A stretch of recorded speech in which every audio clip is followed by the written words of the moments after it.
Awesome. Come on out, guys. It's time for the review.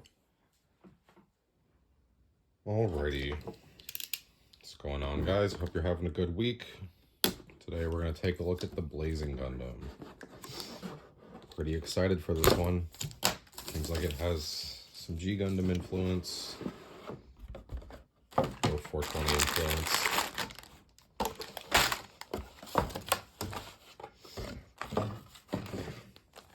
Starting off, we got the instructions. We got a cool line art of this. We got the best girl right here. This one also does not have the... Oh, it is. It is G-Gundam based. We all knew that. There is not a customization packet, but that's okay because the Goof Custom has one. So, first runners, got some cool green effect pieces.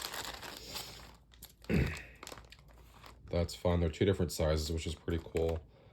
Lots of polycaps, so we should get some good articulations. And there's some nice panels on the leg and head parts to be lined. I love the white, because I'm lazy. I'm going to speed run this. Next pack, we have our second G runner with our other leg part. Some nice navy pieces. Those shoulders are very G-Gundam with that defined line and the curvature.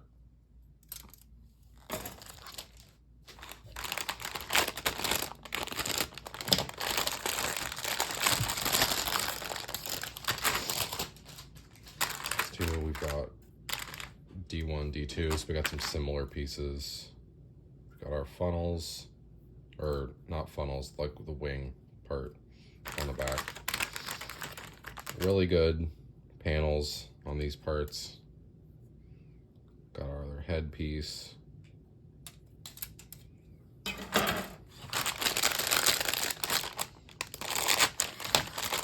got more fun colors here. Matte black stickers, my favorite. Very cool, Elon. Dark gray pieces, nice details on the feet. We have the G-Gundam hand, you know, the Klingon live long and prosper thing. We can color those, that'd be a fun little effect. Maybe do like one green, one red, so we'd have an homage. Got that double funnel. Don't forget to take those under gates off. Claw parts. We got the shining foot. Just a lot of fun. Again, really nice panels on this kit. We've got our like luchador mask here. It's more orange than red. It's a little bit of a surprise. I still like these colors, so it's gonna look really well together, but let's see what it looks like when we build it. Jumping right into the build, we're going to start off with a pretty sturdy torso. I'm very happy that it's more structurally sound than, say, the ground urban combat type. I'm really not interested in repeating that. I love the luchador mask design that we got. My only complaint is that I wish we got a second back head piece so that we could swap the heads freely back and forth between the regular white head and the luchador mask, because I think they're both really nice. Ultimately, I wanted to keep the more unique design cues of this kit true, so I opted for the luchador mask. Skirting's really nice. We have the Gundam Exia style dagger holders for the beam saber hilts on either side of the skirting. The legs were a lot of fun. They had lots of nice pieces. There's a back clip on the calf that opens up, and this is a really great example of what a good Battlogue kit should be, because we are taking existing design elements and repurposing them and giving them a new life while keeping that same spirit. In this case, instead of using the clawed gauntlet on the arms, we instead put them on the feet, as you can see, to allow to have like a shining slash burning kick, while the back fins from the Corelander are repurposed into the arms to give them some serration. Now that the build is done, I went ahead and panel lined it off camera Generally, with non-SD kits that aren't cartoony, I like to use gray on the white to keep it low-key, and then I'll use black on the darker colors, like the reds you can see on the backpack, and brown on the yellows so it doesn't pop and contrast like too heavily while still showing you those details. We have our first pose here, just a little action bit. We can see the vents on the back of the calves opening up to give the legs some boost, and the repurposed Corelander fins are now moved to the arms and they are open and ready to go with that iconic Burning Gundam hand pose. I'm glad that they left the existing expressive hands for us because we just don't get enough expressive hands included in kits these days. We have our first dynamic action pose with those sturdy legs, flexible hip parts, and flat feet. The Blazing Gundam is able to hold and maintain a wide variety of martial arts poses, ensuring that you can square the Blazing Gundam up with any Battlogue kit or whatever else your heart desires when you are displaying it. So we have to love and appreciate that. Moving on to the next bit, we have the beam tonfas displayed, which are admittedly a little awkward.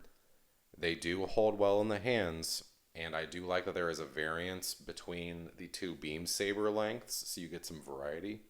However, they are just so long, it's hard to get a really good pose that isn't like sweeping side to side, almost like the Blazing Gundam is doing the chicken dance. Although this time, with the beam sabers, it looks lovely.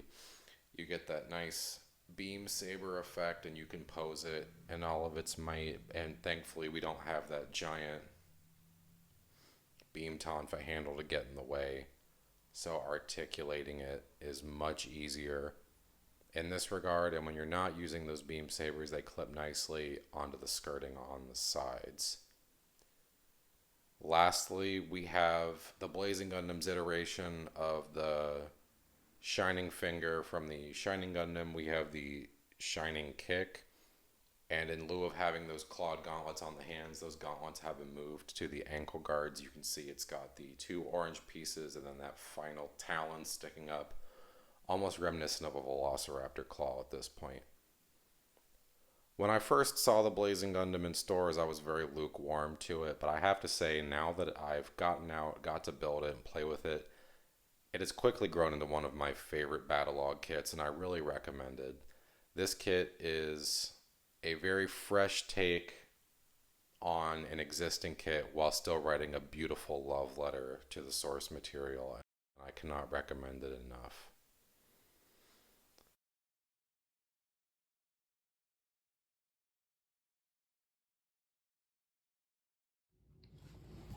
Alrighty, and for our last section, we're going to take a look at all of the runners that have extra parts after we got our handsome little man all built. Starting off, we have some polycaps. We've got some nice little single bits. We can pop that in to attach an extra item to give it some flexibility. Some good ones that sit in the center. These would be good for swiveling parts within others closely knit. And we've got some big parts that we use for feet. Speaking of feet, we've got the navy molded sea runner. We've got the foot parts, those iconic Burning Gundam shoulders that we did not use at all, and some of the fin bits from the back. I believe that's the foot ankle guard, like that part. Some leg parts on the D runners. Some more of the fins. Those could be fun to utilize in something else. We have pretty much a whole extra head because we've got the front, back, and then like the center parts. Top bit. We just don't have a V fin, but maybe we could scrounge around and find an extra bit for that.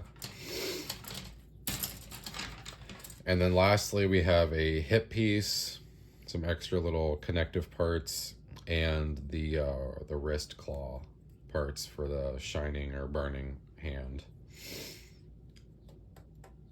all in all, pretty fun, and I'm sure we could splice these together with the other parts we've seen from the other Battlogue kits and make something interesting.